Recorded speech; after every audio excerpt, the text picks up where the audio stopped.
Ya, selamat pagi, selamat bertemu kembali. Assalamualaikum warahmatullahi wabarakatuh. Ini kita, oh iya, oke, kita sudah ada beberapa orang ya. Ini saya rekam supaya buat kelas karyawan nanti, jadi nggak buat film lagi. Oke, hari ini materi kita, saya sharing dulu ya. Ini rupanya Google Meet tampilannya baru. Oke, kita sharing dulu.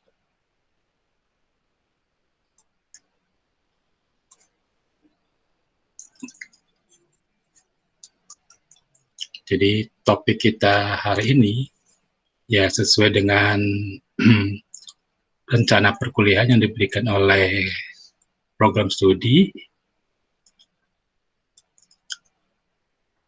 itu ya kita sharingnya. Jadi kita akan bahas mengenai bagaimana mengolah informasi sistem atau sistem informasi, memanfaatkan yang disebut dengan change management. Jadi change management merupakan manajemen yang mengelola perubahan sistem supaya jangan buat kaget dari orang yang menggunakan atau sistem yang sedang berjalan, jangan sampai kaget terlalu banyak perubahan atau mengancam kepada keamanan. Jadi pada saat kita membuat sistem yang baru, kita harus memperhatikan pertama manusianya, orang yang menggunakan, kemudian juga kita harus memperhatikan bagaimana perubahan dari sistemnya, apakah tampilannya berubah, datanya ikut berubah secara drastis, itu akan tentunya mengganggu. Jadi kalau kita membuat sistem, datanya formatnya kita ganti-ganti, itu akan cukup mengganggu sebentar. Apakah sudah terlihat? Ini saya tampilannya. Oke, jadi sebentar saya approve dulu. Ada yang masuk, siapanya? Rehan. Oke, Rehan, Aura. Oke, selamat datang Rehan, Aura, Rifadi, ketua kelasnya, selamat datang. Oke, jadi kemarin saya salah menyebut, maksudnya saya bilang ke Rifadi, video online, maksudnya video conference gitu ya, video online. Oke, nah di sini setiap mahasiswa formasi, nanti kalau sudah bekerja harus memperhatikan, tidak boleh sembarangan mengganti-ganti sistem dengan terlalu drastis. Bisa membuat shock karena sistem. Jadi kita juga misalkan mengganti data, format datanya diganti, atau data yang di-scan kita ganti, ya tentunya yang operasionalnya nanti kewalahan. Kita harus perhatikan bahwa ada kelemahan pada manusia untuk beradaptasi terhadap sistem yang baru. Juga ada kelemahan pada sistem untuk beradaptasi kepada sistem yang baru. Nah, ilmunya apa saja ya kita akan bahas di sini beberapa ilmunya. Ini dari hasil survei mengenai mahasiswa yang mulai mengerjakan Merdeka Belajar, kampus Merdeka. Setelah mereka ke kampus, mereka menceritakan bahwa terdapat itu teman rekan saya lagi bersin. Oke, terdapat keilmuan yang sering dipakai di industri, tetapi di perkuliahan itu jarang. Di industri diulang-ulang, ilmunya mungkin cuma itu, tidak banyak, tapi diulang-ulang terus-menerus. Juga terdapat kebiasaan atau habit yang mungkin tidak diceritakan di perkuliahan, termasuk kebiasaan buruk dari suatu perusahaan. Jadi kita jarang bercerita mengenai keburukan dari perusahaan, baru tahu setelah kita magang. Terdapat juga beberapa normatif yang jarang diajarkan di bangku kuliah. Apa itu? Yaitu kita lihat di sini, perusahaan yang sehat itu biasanya memperbaiki sistem terus-menerus. bahkan jarang sekali buat sistem yang baru. Mereka mempertahankan sistem lama atau yang disebut dengan legacy system. Kalau kita kan di perkuliahan biasanya buat sistem baru, kemudian jarang sekali kita membuat tugas akhir atau skripsi yang isinya melakukan analisis terhadap sistem dan memperbaiki sistem. Jadi itu waktunya lama. Lebih enak kita buat sistem yang baru. Tapi kalau di perusahaan itu jarang sekali buat sistem baru. Ada juga perusahaan yang curang ya. Misalkan dia supaya dapat ISO 9001, dia menyewa atau membeli program SAP. Tapi kenyataannya di sehari-hari dia buat program sendiri yang tidak gunakan SAP. Jadi cuma sekedar mengejar ISO 9001 supaya perusahaan namanya bagus. Nah itu tentunya praktek tersebut kan praktek yang tidak baik, perusahaan tidak sehat. Mereka mengajarkan operasional berdasarkan prinsip ya kalau butuh ya baru mereka siapkan kalau nggak ada ya. Tapi kalau tidak butuh tidak perlu disiapkan. Sehingga mereka hanya berjalan secara operasional ya tidak ada niat buat mengembangkan sistem. Nah yang orang seperti ini perusahaan tidak sehat itu tidak perlu seorang sistem informasi, tidak perlu ada di situ, tidak perlu adanya enterprise architect. Karena memang perusahaannya memang tidak butuh orang ya kalau yang seperti ini. Nah, kita lihat di sini, memperbaiki terus-menerus itu kegiatan yang melelahkan. Jarang sekali kita di kampus itu diajarkan untuk memperbaiki sistem sampai 2, 3, 4 kali. Suatu tim memperbaiki itu jarang. Padahal kalau di prakteknya seorang sistem informasi, apakah dia jadi DevOps atau dia jadi enterprise architect, ya harus terus-menerus memperbaiki sistem. Yang paling repot kalau memperbaiki data. Jadi format datanya kalau diganti, wah itu repot sekali. Kalau software cuma diganti parts-nya supaya lebih update, mungkin tidak terlalu berat, paling hanya mengganggu kalau hasilnya tidak sesuai. Atau kita mengganti sistem keamanan. Jadi kita mengupdate antivirusnya, firewall-nya, terus-menerus diupdate. Itu minimal yang harus dikerjakan di perusahaan. Ada yang mau tanyakan sampai sini mungkin? Ya, setiap minggu itu ada namanya pengujian atau assessment. Sistem kita uji apakah bebannya masih dapat ditangani. Jadi misalkan saat dirancang digunakan untuk 200 orang. Nanti diuji lagi apakah bisa sampai 400 orang. Apakah servernya tidak terganggu? Nah, itu kita uji. Apakah kecepatan dari hasil keluarannya itu waktunya sesuai dengan yang dirancang. Jadi seorang informasi itu, sebentar, ada pertanyaan dalam kita cek dulu ya. Ya misalkan kita merancang informasi itu waktu dari outputnya berapa menit, kita hitung. Kalau ternyata hasilnya itu tidak sesuai waktunya, mungkin karena kecepatan, mungkin karena server, atau ada terlalu banyak yang pakai, berarti sudah terjadi pelanggaran dari yang kita rancang. Nah, hal tersebut kita uji. Kita maintenance, kita pelihara, jangan sampai ada hard disk yang rusak, sistem yang rusak juga. Dan perusahaan yang sehat itu akan beradaptasi terhadap pertumbuhan. Pertumbuhan dari orang yang menggunakan, pertumbuhan dari kecepatan, pertumbuhan dari kalau dia sewa server, dan setiap perubahan atau dinamika lingkungan ekosistem di dalam informasi itu harus bisa beradaptasi. Yang paling sulit mungkin adalah data. Jadi jangan sampai ganti-ganti data, format data diganti semua, bahkan perusahaan yang nggak mau repot, data yang lama dibuang, data baru dimasukkan. Wah, itu data entry-nya saja sudah menjadi suatu beban bagi perusahaan.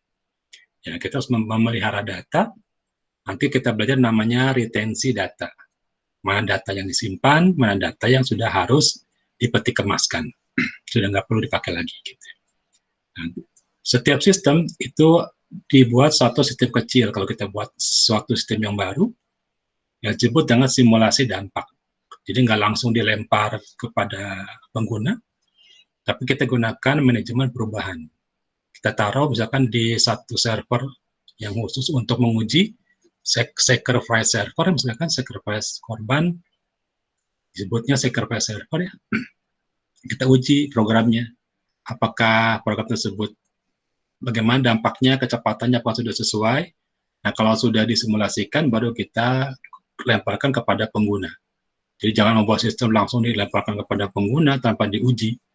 Nah, kita uji apakah pengguna merasa lelah menggunakannya, apakah pengguna merasa bosan, kita uji UI, UX-nya misalkan, tampilannya kita uji, apakah ada salah kemungkinan salah klik, misalkan. Nah, semua dampak-dampak dari sistem interaksi manusia dan komputer kita uji. Setelah bagus, baru kita lempar. Jadi perjalanannya panjang. Kemudian juga kita uji apakah dia terjadi pelanggaran terhadap regulasi, terhadap status standar, terhadap hukum. Ya, kalau secara tidak sengaja mungkin terjadi pelanggaran terhadap hukum. Itu sekarang hukum yang ramai adalah hukum dari data pelanggan, data privasi pelanggan. Kemudian juga jangan sampai pelanggaran terhadap sosial maupun lingkungan. Nah, jadi sistem tersebut sering sekali diperbaiki. Nah, yang sedang diperbaiki ini mungkin di perkuliahan jarang diceritakan.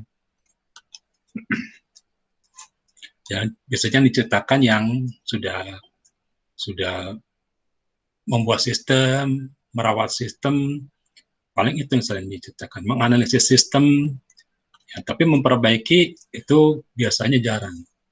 Ya, ini yang ada di lapangan seperti itu. Jadi pekerjaan kita soal transformasi mungkin ada yang terlibat cuma memperbaiki saja. Dia tidak pernah membuat sistem baru. Manajemen perubahan itu memperhatikan minimal manusianya, sistemnya, dan kekuatan dari sistem atau vulnerabilitasnya. Kemarin sudah ceritakan mengenai resiko. Ya. Jadi perubahan itu harus kita kaji supaya dapat diterima. Jangan sampai karyawan malah jadi menolak sistem. Ada perubahan, karyawan merasa tambah capek dengan sistem yang baru, akhirnya tidak mau dipakai. Terjadi suatu penolakan atau dalam bahasa Inggris disebut dengan reluktansi. Nah, kalau sudah begitu kan yang mau disalahkan siapa? Membuat sistemnya gampang, tapi kalau kita tidak memperhatikan manusianya, siapa yang mau mengerjakan? Nah, di situ saya manajemen melihat respon dan efektivitas dari suatu sistem. Kita harus ceritakan kepada pengguna apa sih keuntungannya. Nah, ini termasuk kepada kelompok dari project management. Nanti kalau sampai kita akan ceritakan mengenai apa disebut dengan agile, lean, scrum, kanban. Bagaimana membuat sistem yang membuat dapat berjalan sesuai dengan tujuan dan yang menggunakannya mau memanfaatkan sistem yang baru. Nanti ada beberapa teknik. Agile itu respon yang sangat cepat, dan itu menghilangkan semua proses-proses yang tidak diperlukan, jadi lebih efektif. Kalau Scrum itu proses untuk melibatkan pemikiran dari setiap orang yang bekerja. Kanban memperbaiki bagian-bagian yang kecil, apakah implementasinya saja diperbaiki, apakah penerimanya saja. Nah, itu. Manajemen perubahan ini terjadi karena biasanya perubahan dinamika perusahaan. Bisa karena perubahan strategi atau perubahan bisnis. Atau karena ada kompetisi, jadi dia bisa ikut berubah. Nanti kita akan belajar juga yang namanya integrasi, mungkin 2 minggu lagi yang namanya integrasi. Jadi manajemen menyuruh untuk terjadi integrasi. Bagaimana proses mengintegrasikan proses, mengintegrasikan di tingkat perusahaan maupun di tingkat aplikasi. Nah, kemudian karena sering diperbaiki, maka muncul yang namanya ilmu sustainabilitas, keberlangsungan. Nanti kita akan belajar sedikit yang namanya TOGAF. Bagaimana kita membuat suatu kerangka kerja menggunakan TOGAF supaya kalau diperbaiki itu tidak kemana-mana perbaikannya. Atau orang yang buat di awal sudah nggak ada, kita tetap bisa memperbaiki sistem, tidak mengandalkan seseorang. Kemudian ada juga Zaman ini melakukan perbaikan berdasarkan dari perspektif beberapa pihak. Perspektif dari perancang, perspektif dari yang punya uang. perspektif dari pengguna, semuanya dilihat. Itu adalah Zaman. Toko dan Zaman mirip sebetulnya, cuma mungkin sistematisnya Toga lebih banyak kepada perancangan arsitektur, sedangkan Zaman banyak kepada mengikuti stakeholder need atau kebutuhan stakeholder. Ada juga dalam sistem manufaktur, mungkin kalau di sistem informasi di kurikulum sekarang sudah jarang diajarkan, ada yang disebut dengan PERA, CIMOSA, kemudian ada GERAM, ada ARIS. Nah, itu semuanya adalah untuk membuat manufaktur. Bagaimana informasi yang ada di dalam manufaktur. Kalau sempat saya akan ajarkan, biasanya jarang anak sekarang mungkin lebih sukanya ke Toga maupun ke Zaman, karena mengerjakannya lebih baru ya. Kalau PERA, CIMOSA, GERAM itu mungkin semua sampai tahun 99. Setelah itu tidak banyak lagi perubahannya, karena kan kalau di manufaktur lebih lambat dibandingkan dengan informasi pada suatu enterprise. Ada yang mau tanyakan sampai sini? Yang sudah masuk siapa? Oke, ada yang mau tanyakan? Ya, kenapa orang informasi harus mempelajari manajemen perubahan? Ya, nanti karena dia bekerja, kerjanya di bagian itu. Kita harus sedikit mengerem orang informatika. Kalau dia memperbaiki, kita bilang jangan terlalu cepat memperbaiki, perhatikan penggunanya apakah sanggup mengikuti kecepatan dari suatu perubahan. Atau dia membuat patch, ya, update dari suatu program. Kita harus memberitahu bahwa harus ada perubahan-perubahan yang lebih baik daripada patch yang sebelumnya. Dan kalau kita ada di Google Play, misalkan, sering banyak komentar kalau update yang terbaru lebih jelek dibandingkan dengan aplikasi yang lama, yaitu karena manajemen perubahannya tidak kita perhatikan. Nah, itu pekerjaan kita. Jadi kalau ditanya oleh informasi pekerjaannya apa? Ya ini, kita merancang manajemen supaya semuanya enak, baik dari penggunanya, pemogramnya, juga ownernya. Ownernya akan tahu apa saja yang sudah berubah, apa saja profit yang akan muncul dari suatu perubahan itu. Itu pekerjaan kita. Kita harus tahu komunikasi kepada tiga pihak ini minimal. Nah, contoh ya, supaya jangan terlalu teoritis. Contoh perubahan yang mengoptimasi sistem informasi, misalkan kita menghitung waktu layanan yang optimal. Apakah sudah sesuai dengan standar service level agreement, misalkan. Apa itu contoh waktu layanan, misalkan kalau kita ngambil uang, maka uang itu harus keluar dalam waktu tidak boleh lebih daripada misalkan 1,5 menit. Nah, kita hitung waktunya benar atau tidak sesuai dengan 1,5 menit. Karena kalau terlalu lama, kasihan sudah nunggu-nunggu di ATM, ambil uang di ATM, tapi uangnya tidak keluar. Itu bingung nanti, kasihan. Nah, kita hitung waktu layanannya. Atau kita menghitung proses pengambilan data. Misalkan ada user yang melakukan searching tentang data dia. Maka data pribadinya harus keluar dalam waktu 30-45 detik. Itu merupakan rancangan dari service level agreement yang diberikan kepada pembuat sistem kepada yang membeli sistem. Jadi apakah itu vendor kepada pemilik sistem, itu ada semacam kesepakatan. Kita hitung di situ apakah sudah sesuai atau belum. Ya, misalkan kita mengirim data KTP misalkan. Nah, itu kita hitung waktu pengirimannya berapa lama. Nah, jangan sampai tidak jelas apakah diterima atau tidak diterima. Ada juga yang namanya studi kelayakan. Ini lagi ramai juga di skripsi mengenai studi kelayakan yang menggunakan resiko analisis ISO 31000 dan business continuity. Jadi kalau punya sistem, apakah sistem ini bisa terus langgeng, apakah terus dapat dipergunakan, bagaimana kemungkinan resiko-resiko yang muncul dari sisi keamanannya maupun resiko dari beban yang digunakan. Nah, kita menggunakan studi kelayakan. Jadi sebelum sistem tersebut kita ubah, kita uji dulu kelayakannya. Nanti apa kekurangannya kita perbaiki. Jadi membuat satu sistem tersebut tidak langsung kita serta-merta mengganti sistem. Kita lakukan studi kelayakan, apakah dia masih layak atau tidak layak. Kalau tidak layak, bagian mana yang diperbaiki. Kalau bisa bagiannya kecil-kecil, jangan sampai memperbaiki major seluruh sistem. Kemudian ada simulasi dampak. Jadi sudah ceritakan sumber dampak dan beban. Sistem yang baru kita uji dulu, apakah di laboratorium atau di server korban, sacrifice server. Jangan sampai setelah dilemparkan ke pasar, pengguna banyak merasa dirugikan. Atau saat digunakan, sistem tidak bisa bergerak karena terlalu banyak permintaan dari pengguna yang tidak bisa dilayani. Jadi beban dari penggunaan itu tidak bisa ditanggung oleh kapasitas sistem. Kita uji dulu. Kalau membuat sistemnya untuk nasional se-Indonesia, ya kita uji dengan jumlah sebanyak orang yang mungkin menggunakan se-Indonesia.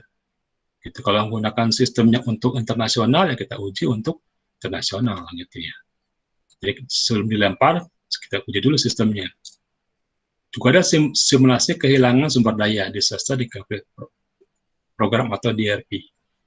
Jadi kalau sistem ternyata rusak, ada gangguan, apakah berapa lama dia memulihkannya? Bagaimana, apakah dia bisa menyelamatkan data? Itu kita simulasikan dalam kondisi yang ekstrim, kondisi yang misalkan ada gangguan karena kehilangan data, kehilangan listrik, power supply-nya putus, apakah sistem terganggu atau tidak terganggu pada saat lagi proses. Jadi kalau kita misalkan lagi ngambil uang di ATM, tiba-tiba mati listrik, apakah uang kita akan hilang? Nah, itu simulasi kehilangan sumber daya. Seharusnya tidak hilang, data tersebut jangan sampai diproses sebelum sampai yang terakhir, titik terminal terakhir. Ya. Ada juga evolusi modular front to back end, ini berarti memperbaiki sistem secara bagian kecil-kecil, bagian modular, secara mikro. Jadi tidak memperbaiki secara besar, tapi kita memperbaiki secara mikro. Ini biasanya orang-orang dari teknik informatika yang jago ya. Setiap DevOps itu biasanya sekarang belajar namanya perganti secara mikro. Kemudian juga ada masalah dari green computing. Bagaimana membuat suatu keseimbangan, keharmonisan antara manusia, kemudian sumber buangan planet, dan keuntungan. Maksudnya sumber buangan planet itu adalah sumber listrik yang kita gunakan harus efisien, jangan terlalu besar. Itu akan menghabiskan sumber daya yang ada di lingkungan. Kemudian ada panas dari sistem juga harus kita lihat. Jangan sampai kita pakai aset terlalu besar, panasnya mengganggu sistem. Ini sebenarnya green computing. Ada juga proses perapihan bisnis, proses bisnis, membuat dari yang acak-acakan menjadi sangat rapi, membuat dari sistem yang setiap departemen tersebut asalnya tidak bisa terkait menjadi bisa terintegrasi, asalnya berdiri sendiri, itu silo jadi terintegrasi. Nah, ini yang paling terkenal adalah multi-perspective chain management. Chain management yang menggunakan beberapa multi-perspektif, itu sudah ada diceritakan dari kebutuhan stakeholder need-nya, kebutuhan stakeholder-nya, itu paling banyak didominasi oleh Zahman Enterprise Architecture Framework. Ya, kalau bisa menggunakan sistem yang jangan sampai datanya tersebut hilang ya, immortal data, berarti datanya tetap ada terus-menerus. Ya, itu ceritanya. Ya. Oke, siapa yang baru masuk tadi? Oke, yang baru masuk. Oke. Nah, ada yang disebut dengan chain management. Dalam sistem informasi itu memanfaatkan enterprise architecture framework. Jadi intinya kalau kita mau manajemen, kita lihat namanya blueprint-nya. Kita lihat blueprint-nya, jangan sampai kita memperbaiki seenaknya. Kita perbaiki sistem supaya bisa beroperasional, tetapi tidak sesuai dengan blueprint. Nah, masalahnya siapa yang membaca blueprint? Dan bagaimana cara bacanya? Biasanya orang malas baca blueprint karena sudah terlalu sering membuat program, membuat sistem, nggak usah baca blueprint, paling sama dengan yang lain. Ya, pikirnya seperti itu. Karena blueprint itu penting supaya jangan sampai terjadi program-program yang tidak terpakai akhirnya, atau disebut dengan scrap. dalam SAP, program-program yang digunakan untuk mengelola suatu sistem ERP, banyak sekali scrap. Scrapnya itu muncul karena mereka membuat query-query yang terlalu banyak tapi tidak terpakai karena tidak melihat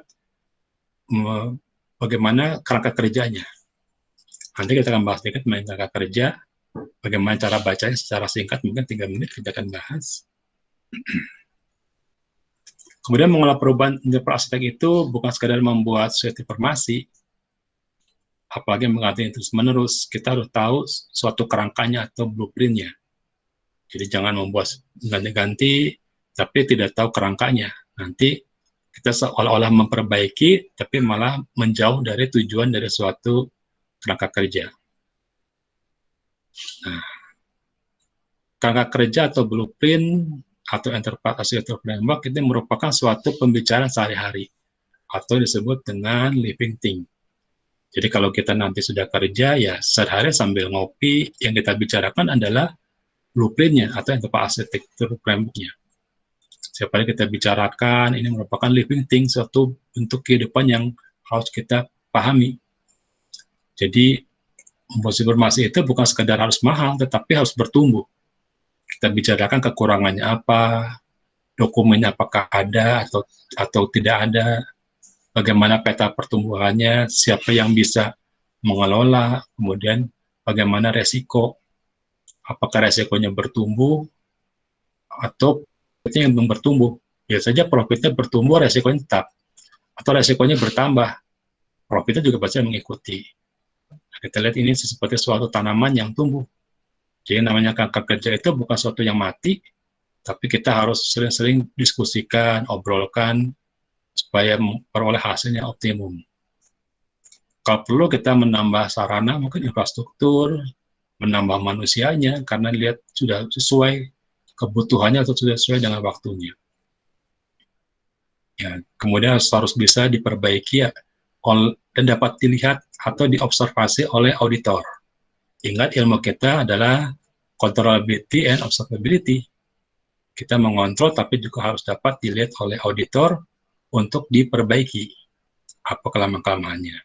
Dapat dijejaki apa sudah kita kerjakan, dilihat logbooknya. Nah, setiap aktivitas IT kita petakan sesuai dengan keperluan sistem. Ini bisa sampai ribuan aplikasi. Tapi kalau sudah punya peta sama kerangkanya, mau aplikasinya sampai ribuan, semuanya bisa kita petakan.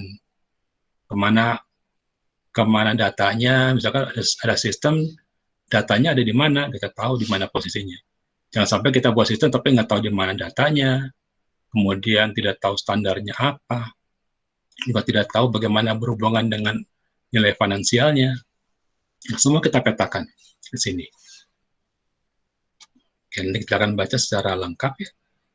Semua ide kita petakan, strategi kita petakan, semua keperluan untuk membuat suatu microservice atau perbaikan kecil kita petakan. Pemetaan antara data dan regulasi, ya, semuanya kita petakan supaya kalau kita butuh data dari satu sistem tahu ini berhubungan dengan standar apa. Kalau sesuai dengan standar namanya conformity. Kalau sesuai dengan aturan dari regulasi namanya compliant. Apakah dia sudah compliant sesuai dengan standar dari yang dibutuhkan, misalkan standar untuk melindungi hak dari pengguna atau belum. Oke, saya stop dulu. Ada yang mau ditanyakan sampai sini? Jadi seorang enterprise itu kita nanti kalau sudah lulus, pekerjaan kita namanya enterprise architect. Kalau pendamping kita dari informatika disebut dengan DevOps. Kita kerja sama-sama, nah, kita yang mengingatkan jangan sampai perubahan dari sistem tersebut terlalu drastis. Contoh mungkin supaya lebih praktek ya, kita lihat contoh sini. Silakan baca sebentar. Ini contoh. Jadi kalau tadi kan teoritis terlalu tinggi, mungkin kita lihat yang sederhana saja. Nah, ini ada studi kasus yang pertama ya. Misalkan kita baca ya sama-sama. Di sini ada suatu Pemda dari kota X mengimplementasikan sebuah sistem informasi ini untuk memfasilitasi penerimaan siswa baru di SMP dan SMU. Sistem ini menangani proses pendaftaran, catatan hasil tes, nilai ujian negara, semuanya ada di situ. Dan memiliki bobot dari hasil setiap tes. Nah, kemudian mengurutkan nilai akhir dan kemudian adalah memutuskan secara otomatis siapa saja yang diterima di salah satu sekolah berdasarkan hasil tes dan ujian negara. Pada waktu pengumuman terjadi suatu keganjilan. Banyak yang protes karena sistem sangat lambat ketika diakses untuk melihat siapa saja yang diterima atau tidak dapat diterima. Siapa yang lulus dan tidak lulus itu diaksesnya lama. Ada juga daftar lulus sempat berubah. Dan pihak dinas terkait menyampaikan alasan karena kesalahan pemasukan data. Ya orang tua tidak akan mau terima. Asalnya sudah dinyatakan lulus, tiba-tiba dinyatakan tidak lulus. Itu menyakitkan hati. Banyak selentingan di masyarakat yang mengatakan masih banyak indikasi titipan dari para pejabat dan pengusaha. Karena nilai ujian negara anak-anak yang tidak masuk grade sebuah sekolah, tapi ternyata di pengumuman diterima. Nah, ini salah satu contoh ya, kalau kita mengontrol suatu sistem yang tidak efektif. Banyak sekali kelemahan-kelemahan yang bisa dibiarkan. Bukan tidak dapat dikontrol, tetapi dibiarkan. Ini contoh. Jadi kalau kita membuat suatu sistem yang manajemen perubahannya tidak ketat, kita tidak perhatikan, maka muncul banyak sekali celah-celah. Apa ya bahasa Inggrisnya mungkin? Kalau bahasa Indonesia mungkin celah-celah. Sehingga orang bisa melakukan suatu penggantian data dengan seenaknya.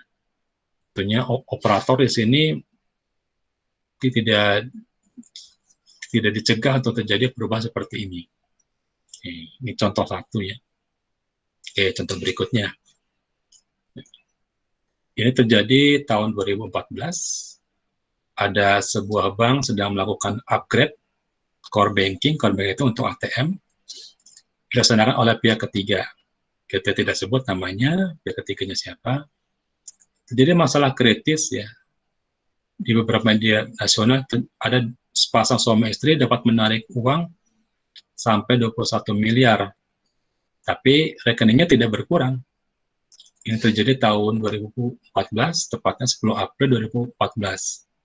Bank swasta tersebut yang di-upgrade sistemnya, itu tentunya merasa rugi karena saldonya tidak tahu kemana tiba-tiba hilang. Tidak ada jejaknya siapa yang mengambil, karena saldo dari setiap nasabah yang ngambil itu tetap tidak berubah, tapi uang keluar.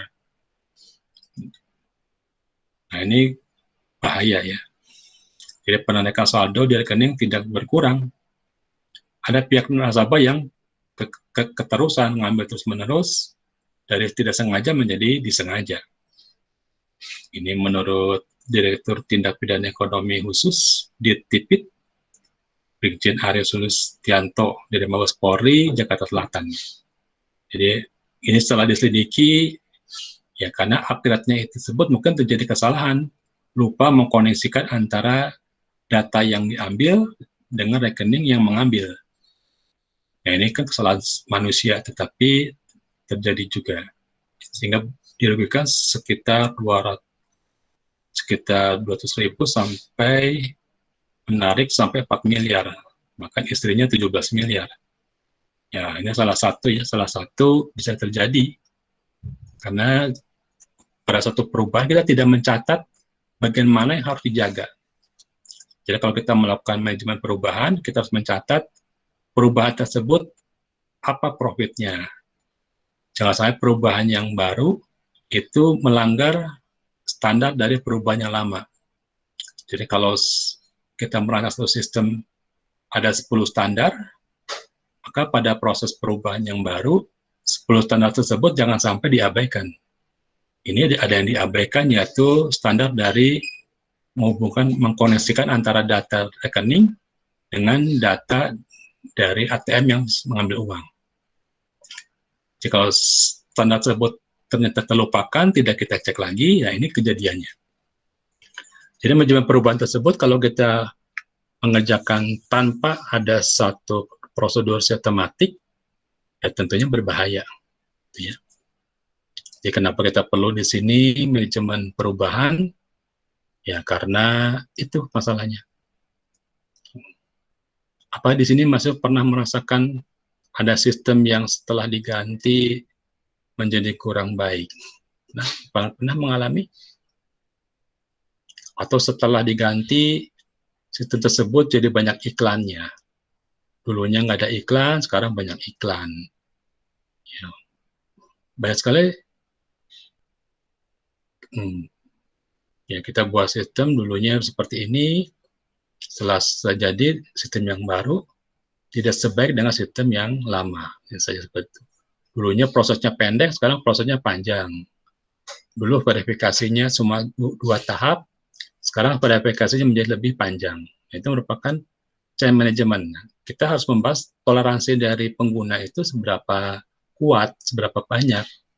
Jangan sampai kita banyak perubahan yang berbeda, sampai penggunanya jadi enggan pakai sistemnya. Ya. Oke. Silakan kasus yang ketiga. Mungkin ini kejadian di salah satu mahasiswa S1 ya. Coba silakan baca dulu. Silakan baca dulu.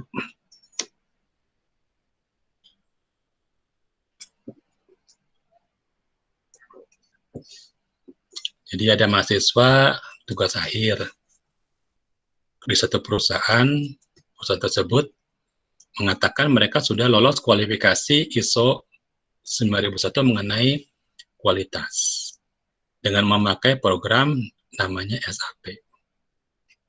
Tapi setelah diselidiki ternyata kalau sehari-harinya mereka tidak pakai SAP, tapi pakai program yang mereka buat sendiri. Ya, jadi kalau ada auditor, mereka kasih lihat bahwa mereka sudah menggunakan SAP. Tapi kalau nggak ada auditor, mereka kerjakan sendiri. Ini sebenarnya kegiatan yang tidak berguna ya.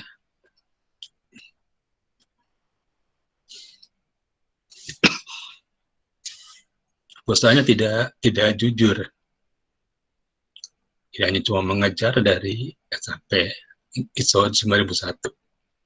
Dan di sini seorang supermarket tidak perlu ada di sistem seperti ini. Karena mereka melakukan satu kecurangan. Oke. Ada yang mau ditanyakan? Iya, mau bertanya Pak mengenai kasus Ya, yang kedua tadi. Iya, saya kembali ke yang 2 ya. Iya, saya ingin tahu bahwa kalau terjadi masalah seperti yang ada dalam kasus yang kedua, iya. apa mungkin hukumannya kepada mungkin ahli teknis yang pernah menyebabkan masalah seperti itu? Apakah secara hukum atau dalam aturan sistem manajemen informasi akan diwajibkan ahli itu untuk membayar semua uang itu atau mungkin diusir dari pekerjaannya atau mungkin dimasukkan dalam penjara. Ya, itu kira-kira begitu. Terima kasih. Siapa tadi Mumbere ya? Terima kasih Mumbere. Jadi kalau di dalam kasus seperti ini, di dalam undang-undang IT, biasanya dari Mabes, itu ada yang namanya penyidik. Penyidik akan melihat apakah kasus ini sengaja atau tidak sengaja. Jadi kalau ada unsur kesengajaan, berarti ada tindak perdata atau pidana. Tapi kalau dianggap tidak ada ketersengajaan, maka tidak ada unsur perdata atau pidana, biasanya perdata masih ada karena ada yang dirugikan. Ada unsur perdata yaitu berupa penggantian rugi. Nah, apakah dia akan dipecat atau tidak dipecat, pegawainya tentunya karena kontraknya terhadap perusahaan yang bertanggung jawab. Jadi perusahaan di sini, perusahaan core banking-nya itu harus bertanggung jawab, gitu ya. Jadi biasanya langkah pertama Mabes akan lihat apakah ada kesengajaan. Nah, kalau tidak ada unsur kesengajaan, berapa besar yang dirugikan. Nah, kemudian nanti ada tuntutan kerugian dari bank, maka Mabes akan bekerja untuk mencari orang tersebut yang sudah menarik uang untuk dikembalikan uangnya. Kalau tidak dikembalikan, tentunya akan dianggap sebagai unsur pidana, yaitu unsur untuk pengambilan uang dari suatu bank secara curang. Kira-kira saya bukan orang hukum, tapi biasanya prosesnya seperti itu. Jadi ada pihak yang dirugikan, ada kesengajaan atau tidak sengaja, ada pihak yang dirugikan menuntut pengembalian, dan jika tidak, ini pada tahun 2014 mereka mengembalikan. Jadi tidak ada unsur untuk pidana kurungan ataupun perdata karena hasilnya mereka kembalikan semuanya begitu. Tapi kalau tidak dikembalikan tentunya yang dirugikan akan menuntut gitu ya. Nah, bagaimana dengan orang IT-nya? Tentunya orang IT-nya itu sudah melanggar satu standar. Biasanya tergantung apakah kontraknya akan diperpanjang atau tidak diperpanjang. Biasanya kalau sudah seperti ini, kita lihat track record-nya ya. Kalau dia sudah cukup lama terkenal bekerja di core banking, ya ternyata ada kesalahan, ya mungkin cuma peringatan. Tapi kalau kita lihat mereka itu sengaja sering terjadi, ya seperti itu mungkin pihak bank akan cari pihak ketiga yang lain. Ya, itu kira-kira seperti itu. Jelas ya? Ada lagi? Dari bagaimana jelas? Iya, jelas. Terima kasih, Jelas. Pak. Iya. Ya, jadi kalau nggak bisa tiba-tiba langsung tangkap tangan, tidak bisa ya. Kita orang IT menyalahkan kepada Mabes untuk melihat bagaimana unsur kesengajaan. Tapi tentu dari pihak bank, ya mungkin kalau saya pihak banknya nggak akan pakai lagi ya. Yang seperti itu, core bankingnya tidak bonafit ya, tidak dapat dipercaya. Oke, ada lagi yang mau ditanyakan? Jadi di sini mengolah perubahan tersebut nggak gampang ya. Kalau kita nggak tahu blueprint-nya, kita lupakan satu poin dari blueprint, apalagi misalkan poin tersebut adalah sistem keamanan, wah bahaya sekali. Gitu. Keamanan harus diganti, diupdate setiap minggu mungkin sistem keamanan kita. Nah, change management yang paling banyak terjadi adalah pada sistem keamanan. Yang kedua pada prosedur, yang ketiga pada manusia. Itu yang kita harus perhatikan. Saya sedikit mau cerita mengenai Enterprise Architect ya. Enterprise Architect Framework. Yang paling terkenal itu sekarang adalah TOGAF, paling terkenal. Sering disebut dengan cetak biru dari organisasi. Ini menggambarkan dari mulai bisnisnya, visi misi, organisasi, integrasi data, aplikasi. Sehingga pada saat terjadi proses migrasi dan change management itu mudah. Yang terkenal TOGAF. Zaman juga cukup terkenal, Gartner, ada DODA dari pertahanan Amerika, VAV, TEAF, ya banyak sekali. Isinya disebut dengan arsitektur. Arsitekturnya dibagi-bagi, ada arsitektur visi, bisnis, data, aplikasi, dan teknologi. Ini adalah arsitektur dari TOGAF. Jadi bisnis, isinya bagaimana proses bisnis, visi itu niat-niat daripada owner maunya bagaimana, apakah sistemnya mau dibuat supaya menjadi sistem yang profit atau nirlaba, ya. Bagaimana datanya, mulai data membuat data sampai data mana nanti yang mau dipisahkan untuk dihitung umurnya. Jadi struktur data itu dari awal penciptaan data sampai untuk deteksi data. Aplikasi kita rancang, nah, membuat aplikasi ini kalau kita merancang itu mungkin sampai 5 tahun ke depan, sampai 10 tahun ke depan. Jadi aplikasi apa yang dibutuhkan, mana yang harus didahulukan, mana yang harus dibuat di awal. Agak susah karena seorang perancang atau enterprise architect harus lihat kemampuan dari perusahaan. Mana yang paling penting? Kalau kita dahulukan yang paling penting, tetapi dananya yang tidak ada, orang yang tidak ada, integrasi tidak ada, agak repot. Jadi kita harus pintar-pintar mengatur aplikasi mana yang sesuai. Apa aplikasinya mau dibuat sekaligus besar, atau dibuat kecil-kecil nanti menjadi satu, nah, itu dirancang dari awal. Teknologi kira-kira 5-10 tahun. Kita rancang teknologi apa. Apakah teknologinya berupa infrastruktur harus dibeli sekaligus, atau kita belinya nanti, tergantung dari kemampuan. Nah, ini kita rancang disesuaikan dengan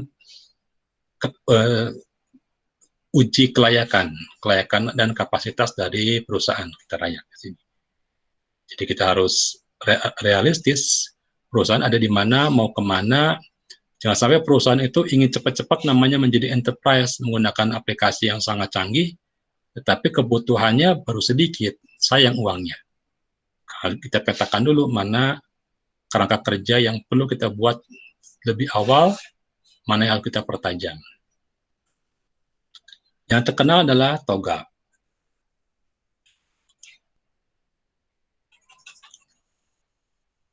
Ya, TOGAF itu yang sebelah kiri adalah sistematika membuat TOGAF, membuat itu sistem. Mulai dari kita membahas awal, kemudian ada bagian tengahnya dulu, dibahas dari bagian tengah, bagaimana manajemen kebutuhan, sampai dari aplikasi arsitektur yang ke A, B, sampai ke H. Di sini. Ada ilmu Kanban. Kanban itu adalah Kanban pertama, isinya implementasi pembuat sistem dari aplikasi A sampai aplikasi E. Ada juga Kanban yang bersifat implementasi dari aplikasi G sampai aplikasi A.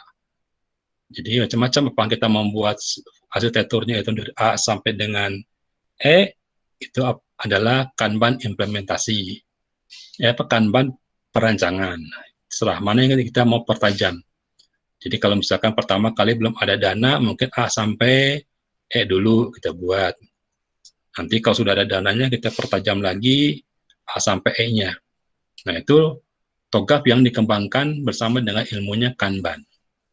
Nah, tapi yang paling penting bukan merancangnya saja, bukan ADM, TOGAF Arsitektur Development Method, tapi ada diskusinya, rapatnya, idenya, semua ditulis. Itu disebut dengan artefak. Jadi pada saat rapat antara pemilik, owner, sama perancang, kita simpan menjadi satu artefak. Mungkin gambar yang sebelah kanan saya perbesar ya. Nah, kira-kira seperti ini.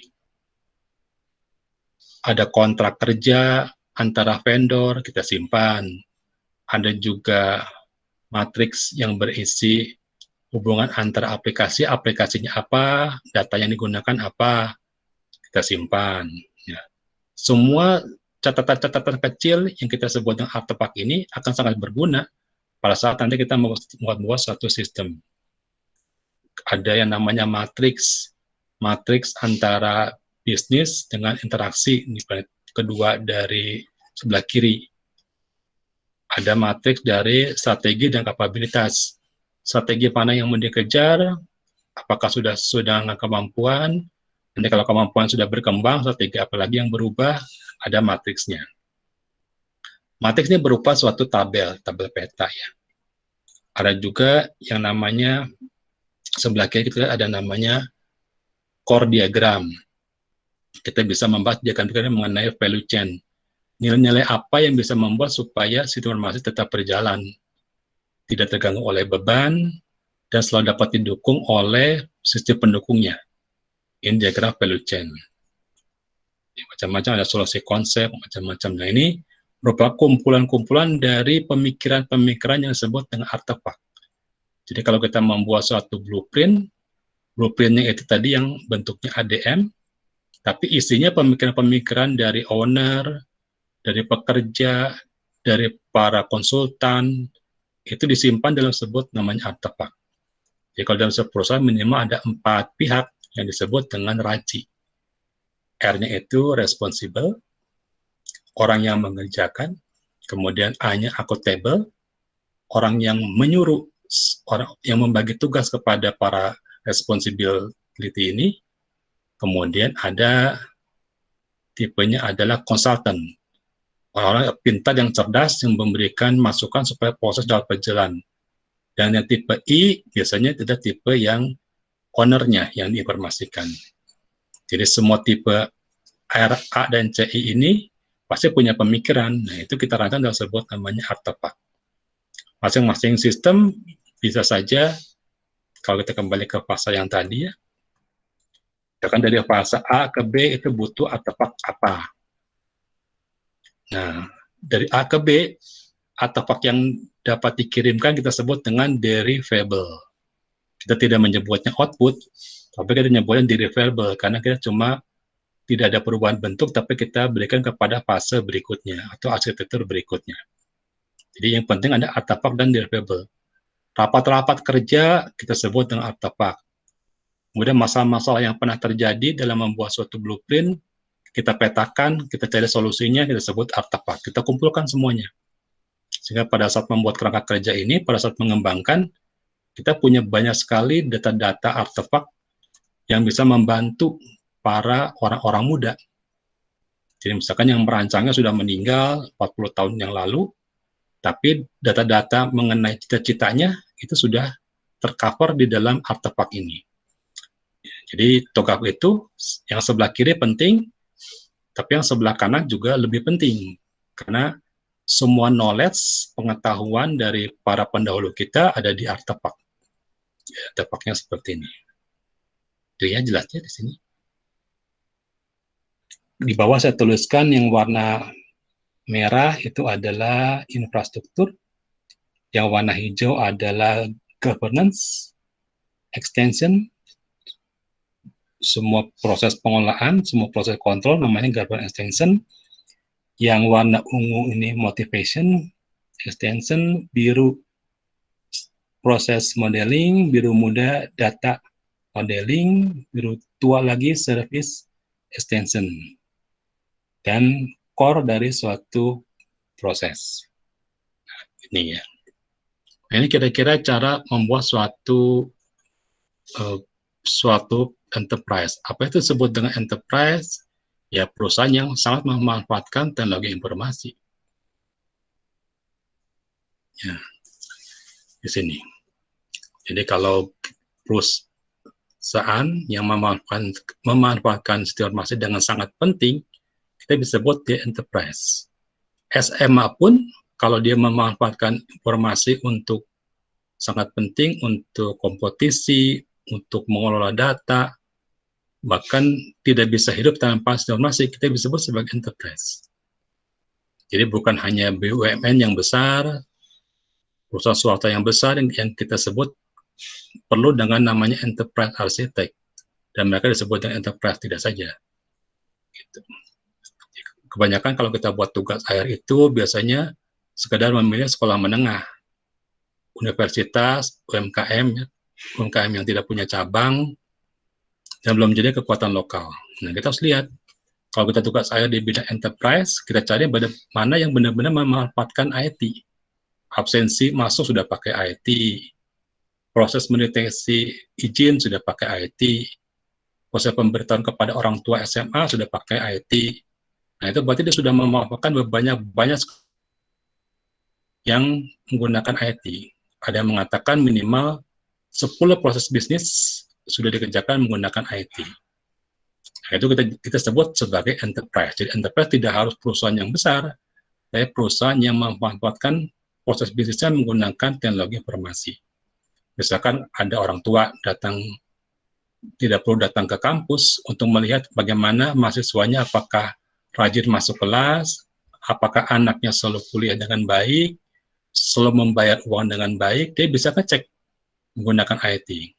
Bagaimana perkembangan perkuliahannya, nilainya bagaimana, nah nggak perlu repot datang ke kampus.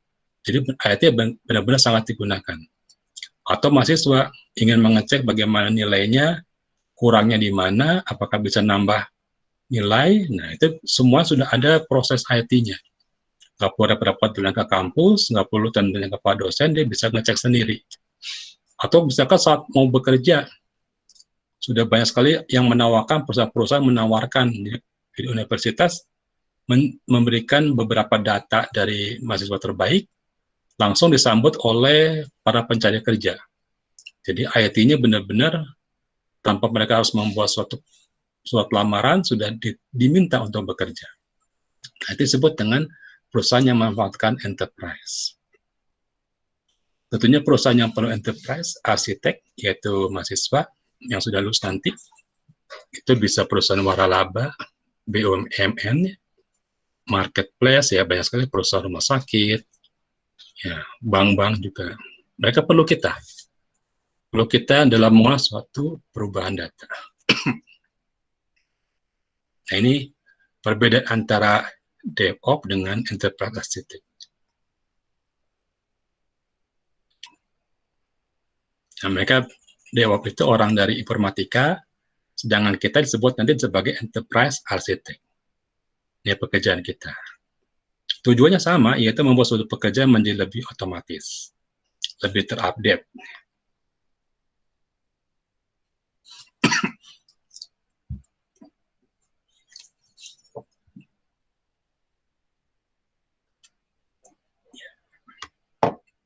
Oke, nanti silakan baca ya.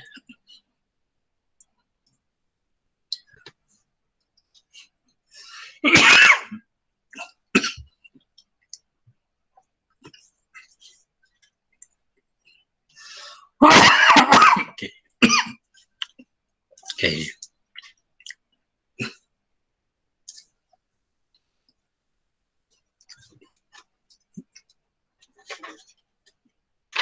Ada yang bertanyakan?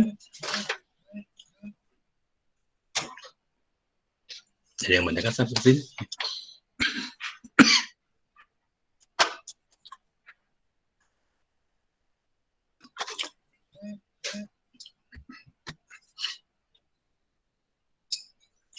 Stop dulu ya.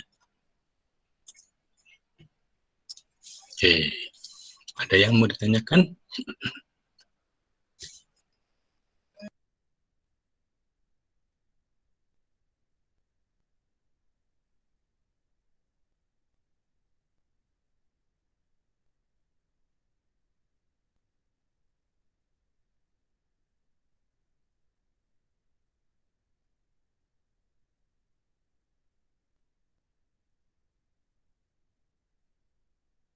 Kalau tidak ada yang ditanyakan, tolong nyalakan sebentar videonya.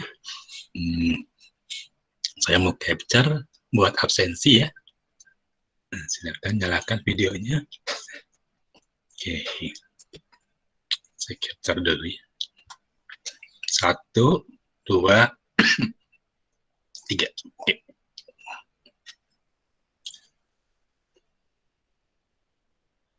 Oke, sekali lagi.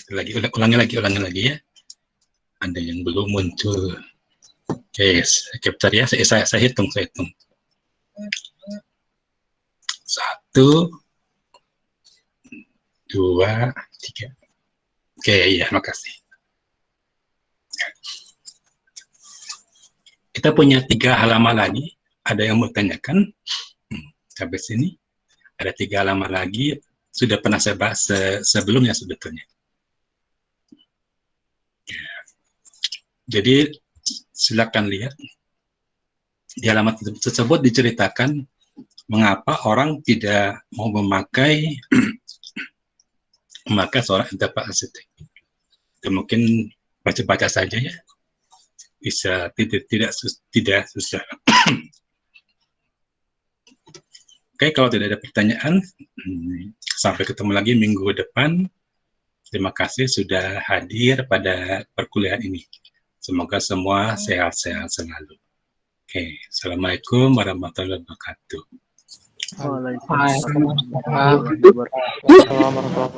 Terima kasih sudah hadir. Silakan. Terima kasih, Pak. Sama-sama. Silakan meninggalkan.